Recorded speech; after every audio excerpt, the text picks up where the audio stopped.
안녕하세요, 여러분. 사후세계 하면 보통 뭐가 떠오르세요? 아마 뭔가 막연한 두려움 아니면 심판받는 그런 이미지가 먼저일 텐데요. 근데 만약에 고대의 경전인 지장경이 사실은 사후세계가 두려움의 공간이 아니라 희망을 위한 아주 정교한 시스템이라고 말하고 있다면 어떨까요? 자, 지금부터 저랑 같이 그 놀라운 설계도를 한번 열어보겠습니다. 본격적인 이야기에 앞서서 이 질문에 대해 한 번쯤 생각해보면 좋을 것 같아요. 만약 우리가 상상하는 그 지옥이 영원히 벌을 받는 감옥이 아니라 다음 단계로 나아가기 위한 하나의 과정에 불과하다면요. 이런 생각의 전환, 이게 바로 오늘 이야기의 진짜 시작점입니다. 지옥이 과정이다.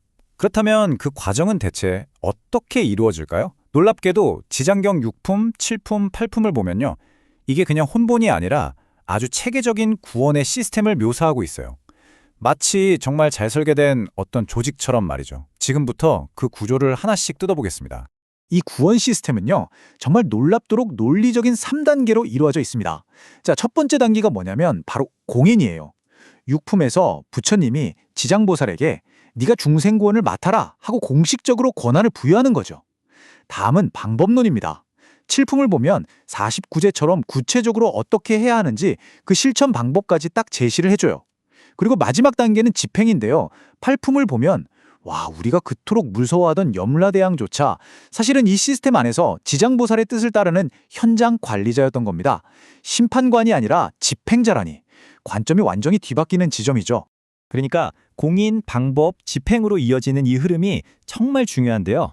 이게 뭘 의미하냐면 사후세계가 무슨 예측 불가능한 혼돈의 공간이 아니라 명확한 원칙과 절차에 따라서 운영되는 우리가 믿고 의지할 수 있는 시스템이라는 걸 보여주는 거거든요. 그렇다면 그 현장에서 일하는 집행자들의 정체는 과연 뭘까요? 우린 보통 그들을 무시무시한 악마나 냉혹한 심판관으로 생각하잖아요.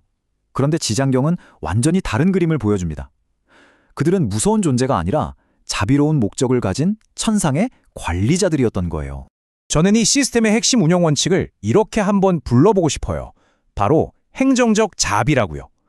이게 뭐냐면 마치 잘 운영되는 복지 시스템처럼 그 목적이 처벌이 아니라 모든 존재를 결국엔 치유하고 회복시키는 데 맞춰져 있다는 뜻입니다. 시스템 전체가 자비를 기반으로 움직이는 거죠. 이 자비의 행정 시스템이 어떻게 돌아가는지 보면 정말 흥미롭습니다. 자, 먼저 수많은 귀왕들이 각자 명확한 역할에 맡아서 질서를 유지해요. 그리고 더 나아가서 최고 심판관인 염라대왕조차 죄인을 보고 벌할 생각보다 그들의 고통을 먼저 걱정합니다.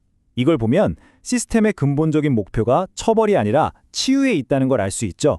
결국 가장 어두운 곳까지도 자비의 손길이 미치고 있다는 뜻입니다. 그리고 바로 이 지점에서 이 모든 이야기에 가장 충격적인, 반전이 드러납니다. 경전에서는 지옥의 관리자인 주명교황이 먼 미래에 무상열애라는 부처가 될 거라고 예언해요. 여러분, 한번 생각해 보세요. 우리가 그냥 지옥의 간수라고만 생각했던 존재가 사실은 궁극의 깨달음을 향해 나아가는 위대한 수행자였다는 겁니다. 시스템 전체가 자비에 기반하고 있다는 걸 이보다 더 강력하게 보여주는 증거가 또 있을까요? 그렇다면 이 자비로운 시스템은 도대체 어떤 원리로 돌아가는 걸까요? 여기서 고대의 개념인 업보, 즉 카르마를 좀 현대적인 시각으로 다시 볼 필요가 있습니다. 저는 이걸 일종의 우주적 알고리즘이라고 부르면 어떨까 싶어요. 자, 이 관점의 전환이 핵심이에요. 예전에는 우리가 카르마를 누군가 외부에서 내리는 신비로운 상이나 벌이라고 생각했잖아요. 하지만 이걸 알고리즘으로 본다면 얘기가 완전히 달라집니다. 카르마는 그냥 우리가 평생에 걸쳐서 입력한 생각과 행동이라는 데이터에 대한 자연스러운 결과값일 뿐이라는 거죠. 심판이 아니라 철저히 인과에 따른 결과, 그뿐인 셈이죠. 네, 맞습니다. 핵심은 바로 이거예요. 여러분의 생각, 말, 행동 하나하나가 바로 여러분의 현실과 미래를 만들어가는 소스 코드가 되는 겁니다. 카르마는 더 이상 피할 수 없는 운명이 아니라 바로 지금 이 순간 우리가 직접 프로그래밍하고 있는 현실, 바로 그 자체인 것입니다. 자, 그럼 이 모든 새로운 이해가 우리 삶에 대체 어떤 실질적인 변화를 가져다 줄 수 있을까요? 가장 큰 선물은요, 바로 죽음에 대한 막연한 두려움이 심리적인 안정감으로 바뀐다는 겁니다. 시스템을 이해하면 더 이상 두렵지 않은 거죠. 이제 그 구체적인 실천 매뉴얼을 한번 살펴보겠습니다. 이 시스템 안에서 긍정적인 데이터를 입력하는 방법, 이게 생각보다 놀랍도록 간단해요. 첫째, 찬탄입니다. 지장보살의 이름을 부르면서 내 안에 긍정적인 주파수를 깨우는 거죠. 둘째는 이타심이고요. 나의 좋은 에너지를 다른 이들과 나누는 행위, 그 자체가 최고의 데이터 입력이 됩니다. 그리고 마지막으로 자각입니다. 지금 나의 모든 행동이 이 우주적 알고리즘의 일부라는 걸 알고 매 순간 깨어있는 거예요. 결국 이 모든 걸 종합해보면 우리가 얻는 가장 큰 선물은 바로 이 믿음이에요. 사후세계는 혼란스러운 감정과 업보가 들어가도 결국엔 깨끗하게 정화되어서 나오는 자비로운 자정 시스템이라는 것.